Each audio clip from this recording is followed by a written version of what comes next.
Assalamualaikum warahmatullahi wabarakatuh. Saya Andri Dianugraha dari Teknik Geofisika, Fakultas Teknik Pertambangan dan Perminyakan ITB. Pada kesempatan ini, saya akan memaparkan mata kuliah geotomografi mengenai konsep-konsep dasar tomografi, terutama mengenai ray tracing. Ray tracing atau penjejakan lintasan sinar gelombang dari sumber ke penerima merupakan salah satu tahapan yang sangat penting pada proses inversi tomografi waktu tempuh, di mana berguna untuk menghitung panjang lintasan sinar atau ray path dan waktu tempuh gelombang yang melewati model kecepatan seismik di setiap blok guna menyusun matrik kernel. Dalam persamaan matrik tomografi perlu dilakukan ray tracing ya, dari sumber ke penerima atau sebaliknya. Ada beberapa metode pendekatan ray tracing yang umumnya biasa digunakan. Yang pertama itu metode shooting, yaitu mengikuti hukum Snellius. Kemudian juga ada metode bending ya, yang berdasarkan prinsip Fermat.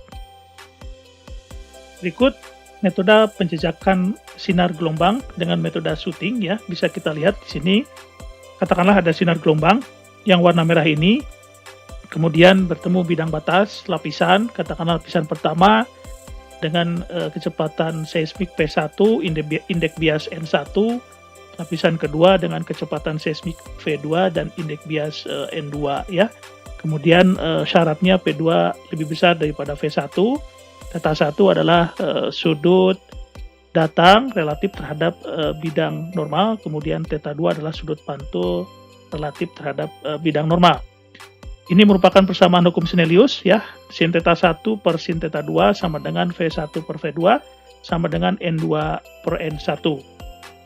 Berikut ilustrasi metode shooting ya, katakanlah ada dua kotak ya, masing-masing punya kecepatan nanti V1 dan V2. Katakanlah yang bintang merah ini adalah sumber gempanya, memakitkan gelombang, kemudian menjalarkan lintasan sinar gelombang. Ini adalah receivernya atau penerimanya. Ini V1 kecepatan seismik untuk kotak 1, V2 kecepatan seismik untuk kotak 2. Ini syaratnya V2 lebih besar daripada V1. Ini adalah metode shooting. Sinar gelombang menjalar, kemudian diterima di receiver. Nah, ini ada theta 1 ya, sebagai sudut datang relatif terhadap bidang normal. Kemudian theta 2 sudut pantul relatif terhadap bidang normal. Berikut contoh proses metode ray tracing shooting ya. Katakanlah kita punya tomogram kecepatan gelombang P untuk penampang vertikal di zona subduksi. Yang warna biru ini adalah untuk nilai kecepatan yang tinggi, yang warna ini merah untuk kecepatan yang rendah ya, dalam kilometer per detik. Sedangkan bulat-bulat putih ini merupakan distribusi kejadian gempa di zona subduksi tersebut ya. Nah, ini segitiga hitam adalah stasiun penerima. Katakanlah kita pilih satu event ya, kemudian kita coba metode shooting. Nah, katakanlah ini pertama dari event sini dicoba metode shooting ya, ternyata belum kena ke penerima. Kemudian kita coba ubah-ubah sudut datang, sudut pantul ya. Oh, ternyata masih belum kena ke penerima. Kemudian kita coba lagi.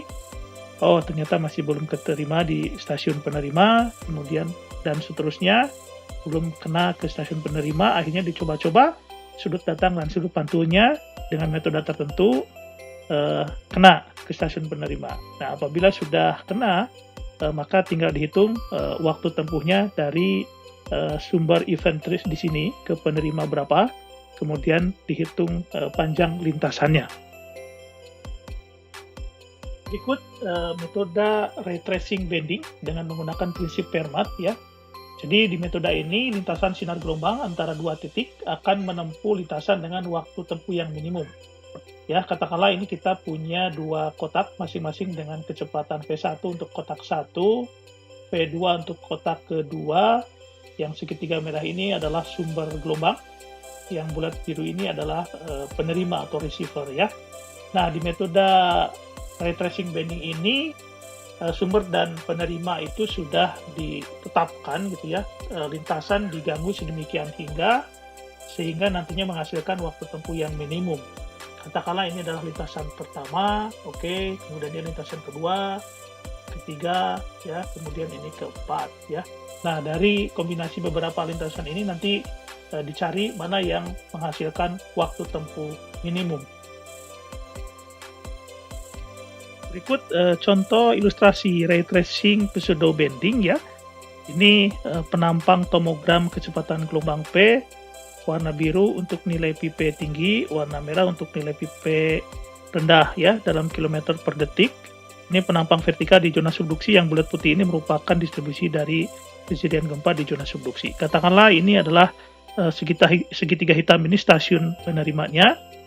Kemudian metode ray tracing pseudo bending ini antara sumber dan penerimanya itu sudah ditetapkan. Kemudian sedemikian hingga kita mengganggu ya dari lintasan gelombang tersebut untuk menghasilkan waktu tempuh yang minimum dari sumber ke penerima. Katakanlah kita pilih lintasan ini ya, langsung kemudian kita hitung waktu tempuhnya, kita hitung lintasan panjangnya berapa. Katakanlah ini lintasan 1, kemudian ini adalah lintasan 2 ya, kemudian lintasan 3 gitu ya, kemudian lintasan 4 gitu ya. Nah, ini adalah lintasan 5 final ya. Kita cari mana yang paling menghasilkan waktu tempuh minimum ya, itulah lintasan yang dipilih. Kemudian kita hitung jarak tempuhnya atau panjang lintasannya dari sumber ke penerima. Demikian pertemuan kali ini. Terima kasih. Assalamualaikum warahmatullahi wabarakatuh.